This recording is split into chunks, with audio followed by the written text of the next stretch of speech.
Welcome to Big Dreams Academy. और आज हम स्टार्ट कर रहे हैं क्लास 12th की केमिस्ट्री। आई होप कि आप हमारे साथ कंप्लीट जर्नी में साथ रहेंगे और हम साथ में कुछ सीखेंगे। तो आज हम स्टार्ट कर रहे हैं केमिस्ट्री का पहला चैप्टर, जो कि स्टार्टिंग होगी केमिस्ट्री की। चैप्टर का टाइटल है सॉलिड स्टेट। तो बेसिकली सबसे पहले बात करते हैं कि सॉलिड स्टेट क्या होता है। Solid state is a state of matter besides liquid and gaseous state. In case of solids, the intermolecular forces are very strong and empty spaces between the atoms, ions or molecules is very less. This is why they have a fixed shape and volume. Solid state liquid और gases state के अलग एक अलग state है जिसमें कोई भी object होता है। आपको पता होगा कोई भी ऑब्जेक्ट इस यूनिवर्स में 3 स्टेट में मिलता है, सॉलिड, लिक्विड और गैस।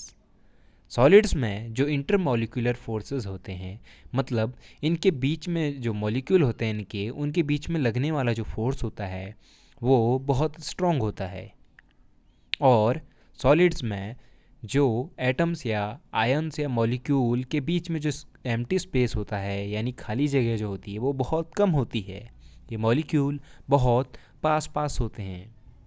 इसी वजह से सॉलिड्स की शेप फिक्स होती है और इनका वॉल्यूम भी फिक्स होता है। Now have a look on characteristics properties of solids. High density, low compressibility, rigidity, definite shape and volume. मतलब सॉलिड्स में फॉलोइंग प्रॉपर्टीज़ होती हैं। सॉलिड्स की डेंसिटी बहुत हाई होती है और ये बहुत कम कंप्रेसिबल होते हैं, मतलब आप इन्हें दबा नहीं सकते हैं। सॉलिड्स बहुत रिजिड होते हैं, यानी बहुत हार्ड होते हैं। ऑब्वियसली आपने देखा होगा मेटल की जो चीज़ें होती हैं या जो भी आपके आसपास सॉलिड है वो ऑब्वियसली बहुत हार्ड होता है। और सॉलिड्स का शेप और वॉल्यूम फिक्स होता है। इनका शेप जैसा है वैसा ही रहता है और इनके वॉल्यूम भी फिक्स होता है। अब हम बात करेंगे क्लासिफिकेशन ऑफ सॉलिड्स के बारे में। सॉलिड्स को फॉलोइंग पैरामीटर के हिसाब से क्लासिफाई किया गया है। फर्स्ट है बेस्ड ऑन वेरियस प्रॉपर्टीज़, मतलब उनकी प्रॉपर्टीज़ के हिसाब से उनको क्लासिफाई किया गया है। सेकंड है based on bonding present in the building blocks, और उनके अंदर जो बॉन्ड्स होते हैं उनके हिसाब से भी उनको क्लासिफाई किया गया है। प्रॉपर्टीज़ के बेसिस पर सॉलिड्स को 2 टाइप में क्लासिफाई किया गया है। फर्स्ट है क्रिस्टलाइन सॉलिड्स, सेकंड है amorphous solid. Crystalline solid have a regular structure over the entire volume and sharp properties, whereas amorphous solids have an irregular structure over long distance and properties are not that sharp. Crystalline solids का जो structure होता है वो regular होता है पूरे के पूरे वॉल्यूम में, और उनकी प्रॉपर्टीज़ भी बहुत शार्प होती है, मतलब इनके बॉइलिंग पॉइंट और मेल्टिंग पॉइंट बहुत हाई होते हैं। जबकि एमोरफस सॉलिड की शेप इरेगुलर होती है, वो ज़्यादा दूर तक सेम नहीं रहती है, और इनके जो मेल्टिंग पॉइंट हैं और जो बॉइलिंग पॉइंट हैं वो भी ज़्यादा हाई नहीं होते हैं। इनके जो बीच में डिफरेंस है उसको हम एक टेबल के थ्रू डिस्कस करते हैं, जिससे हम इनको ज़्यादा आसानी से समझ पाएंगे। तो क्रिस्टलाइन सॉलिड्स का जो शेप होता है वो लॉन्ग रेंज ऑर्डर वाला होता है, मतलब उनका शेप सेम होता है जो कि लॉन्ग रेंज तक चलता रहता है। एमरफस सॉलिड का जो शेप होता है वो शॉर्ट रेंज वाला होता है, मतलब इनका शेप रेगुलर नहीं रहती है, वो चेंज होती रहती है। क्रिस्टलाइन सॉलिड का मेल्टिंग पॉइंट डेफिनेट होता है, यानी फिक्स होता है, मतलब इनका ये फिक्स होता है कि ये इतने टेम्परेचर पे मेल्ट हो जाएंगे। जबकि एमरफस सॉलिड का जो मेल्टिंग पॉइंट होता है वो फिक्स नहीं होता है। क्रिस्टलाइन सॉलिड का हीट ऑफ फ्यूज़न भी फिक्स होता है, डेफिनेट होता है, और एमरफस सॉलिड का हीट ऑफ फ्यूज़न फिक्स नहीं होता है। क्रिस्टलाइन सॉलिड की कंप्रेसिबिलिटी ना के बराबर होती है, ये बहुत रिजिड होते हैं और इनकम्प्रेसिबल होते हैं, जबकि एमरफस सॉलिड कंप्रेस हो सकते हैं। अगर आप क्रिस्टलाइन सॉलिड को एक शार्प एज टूल से कट करोगे तो ये दो पीसेस में प्लेन सरफेस में और दो पीसेस में कट जाएगा। और एमरफस सॉलिड जब आप इन्हें काटेंगे तो ये इरेगुलर क्लीवेज में कटेंगे और दो पीसेस में इरेगुलर सरफेस में कटेंगे, मतलब कि वो सरफेस काफ़ी रफ होंगे, जबकि क्रिस्टलाइन सॉलिड का सरफेस बहुत स्मूथ होगा जब हम उन्हें कट करेंगे।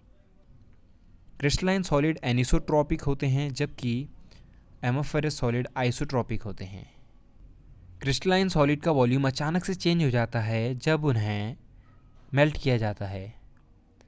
एमरफस सॉलिड का वॉल्यूम मेल्टिंग पे भी चेंज नहीं होता है। क्रिस्टलाइन सॉलिड की सिमेट्री होती है और एमरफस सॉलिड में कोई सिमेट्री नहीं होती है। क्रिस्टलाइन सॉलिड में इंटरफेशियल एंगल्स होते हैं और एमरफस सॉलिड में इंटरफेशियल एंगल्स नहीं होते हैं। तो आई होप कि आपको क्रिस्टलाइन सॉलिड और नॉन क्रिस्टलाइन सॉलिड के बीच का डिफरेंस अच्छे से समझ में आ गया होगा। अगर कोई डाउट है तो कमेंट करके ज़रूर पूछना। अब हम बात कर लेते हैं कि बॉन्डिंग के बिहाफ पे क्रिस्टलाइन सॉलिड को कैसे क्लासीफाई किया गया है। ये कुल मिला के 5 टाइप के होते हैं: atomic solids, molecular solids, ionic solids और कोवैलेंट सॉलिड और मेटेलिक सॉलिड्स। तो सबसे पहले हम बात करते हैं एटॉमिक सॉलिड्स के बारे में। In these solids, the constituent particles are atoms. They are closely packed atoms are held up by London dispersion forces. इस टाइप के सॉलिड्स में जो कॉन्स्टिट्यूएंट पार्टिकल होते हैं, मतलब कि इनका सबसे बेसिक जो पार्टिकल होता है वो एटम होता है। मतलब ये एक एक एटम से मिलकर बने होते हैं और ये एटम बहुत क्लोजली पैक होते हैं और इनके बीच में ये लंदन डिस्पर्सन फोर्सेस की मदद से जुड़े रहते हैं। मतलब इनके बीच में लंदन फोर्स लगता है। इसके कुछ एग्जाम्पल हैं नोबल गैसेस। इनकी प्रॉपर्टीज़ की बात करें तो एटॉमिक सॉलिड्स बहुत सॉफ्ट होते हैं और इनके मेल्टिंग पॉइंट बहुत लो होते हैं और ये हीट और इलेक्ट्रिसिटी के पुअर कंडक्टर होते हैं। अब हम बात कर लेते हैं मॉलिक्यूलर सॉलिड्स की। इन सॉलिड में जो कॉन्स्टिट्यूएंट पार्टिकल होते हैं वो मॉलिक्यूल होते हैं। ये दो टाइप के हो सकते हैं, नॉन पोलर और पोलर। नॉन पोलर मॉलिक्यूल के केस में इनके बीच में जो अट्रैक्टिव फोर्स होता है वो वंडर वॉल फोर्स होता है। मतलब कि मॉलिक्यूल्स के बीच में जो अट्रैक्शन फोर्स जो उनके बीच में काम कर रहा होता है वो वंडर वॉल फोर्स होता है, जिसे कि हम डिस्पर्सन फोर्सेस भी कह सकते हैं। इसका एग्जाम्पल है ड्राई आइस या फिर सॉलिड या आयोडीन की क्रिस्टल। और पोलर मॉलिक्यूल्स में जो अट्रैक्टिव फोर्स का जो काम करता है वो होता है डाइपोल फोर्सेस। मतलब कि ये एक डाइपोल होता है, मतलब एक साइड प्लस होता है और एक साइड माइनस होता है और एक डाइपोल की तरह एक्ट करता है। इसके कुछ एग्जांपल हैं सॉलिड HCl और हमारा वाटर भी एक तरीके से पोलर मॉलिक्यूलर सॉलिड है। Let's have a look on characteristics of molecular solid. इनके कुछ प्रॉपर्टीज़ ये हैं, दे आर जनरली सॉफ्ट, ये बहुत सॉफ्ट होते हैं और इनके मेल्टिंग पॉइंट लो होते हैं और हाई भी हो सकते हैं। मतलब लो से हाई तक इनके मेल्टिंग पॉइंट हो सकते हैं और ये हीट और इलेक्ट्रिसिटी के बैड कंडक्टर होते हैं और इनकी डेंसिटी बहुत लो होती है। अब बात करते हैं आयोनिक सॉलिड्स की। आयोनिक सॉलिड में जो कॉन्स्टिट्यूएंट पार्टिकल होते हैं वो आयन्स होते हैं जो कि अपोजिट चार्ज के होते हैं। हर आयन एक फिक्स नंबर ऑफ आयन से सराउंडेड होता है, लेकिन वो सारे आयन उसके अपोजिट चार्ज के होते हैं। मतलब एक प्लस होता है, एक माइनस होता है, एक प्लस होता है, एक माइनस होता है और यही सीक्वेंस चलता है। कभी भी सेम आयन, सेम टाइप के चार्ज वाले आयन एक दूसरे के कांटेक्ट में नहीं आते। ये हमेशा अपोजिट वाले के कांटेक्ट में होते हैं। इसकी वजह से इनके बीच में आयोनिक फोर्स काम करता है। आयोनिक सॉलिड के कुछ एग्जाम्पल हैं, जैसे कि sodium chloride, caesium chloride, and calcium fluoride. अब आयोनिक सॉलिड्स के कैरेक्टरिस्टिक्स के बारे में बात करते हैं. Some common characteristics of ionic solids are as follows. They are hard, brittle and have low volatility. ये बहुत हार्ड होते हैं और बहुत कठोर होते हैं और इनमें वेपर बिल्कुल भी नहीं होती है. इनके मेल्टिंग पॉइंट बहुत हाई होते हैं. ये इलेक्ट्रिसिटी के सॉलिड स्टेट में बहुत पुअर कंडक्टर होते हैं, लेकिन अगर इनका सॉल्यूशन बना दिया जाए और इनको डिज़ोल्व स्टेट में ले आएँ तो ये बहुत अच्छे से इलेक्ट्रिसिटी को कंडक्ट करते हैं. और ये पोलर सॉल्वेंट में सॉल्युबल होते हैं, जैसे कि पानी में. मतलब कि ये पानी में घुल जाते हैं, जैसे कि नमक आपने देखा होगा पानी में घुल जाता है. अब बात करते हैं कोवैलेंट सॉलिड्स के बारे में. इस टाइप के सॉलिड में जो कॉन्स्टिट्यूएंट पार्टिकल होते हैं वो एटम होते हैं, लेकिन वो डिफरेंट एलिमेंट के होते हैं और वो सभी एक दूसरे से कोवैलेंट बॉन्ड से कनेक्ट होते हैं. जैसे कि इसका एक एग्जांपल है डायमंड.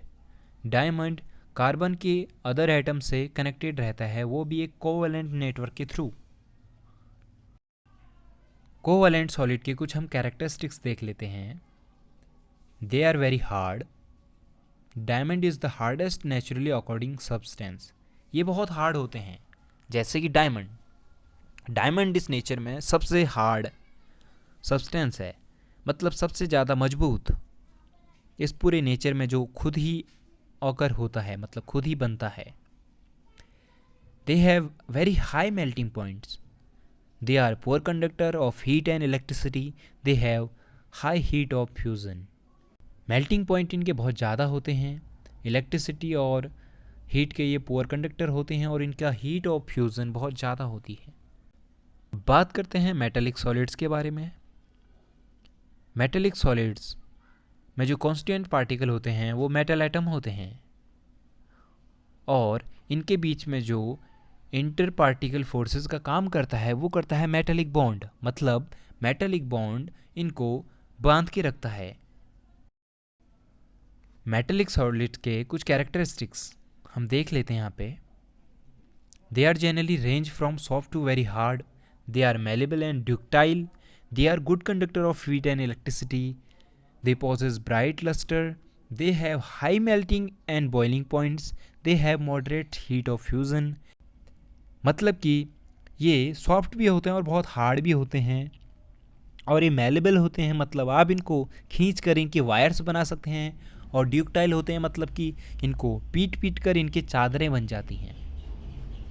और ये हीट और इलेक्ट्रिसिटी के बहुत अच्छे कंडक्टर होते हैं, अच्छे से कंडक्ट करते हैं. और इनमें एक चमक होती है, ब्राइट लस्टर होता है और इनके मेल्टिंग पॉइंट और बॉइलिंग पॉइंट बहुत हाई होते हैं. और इनकी हीट ऑफ फ्यूज़न मॉडरेट होती है, मतलब ना तो बहुत कम होती है ना बहुत ज़्यादा होती है, मीडियम लेवल की होती है.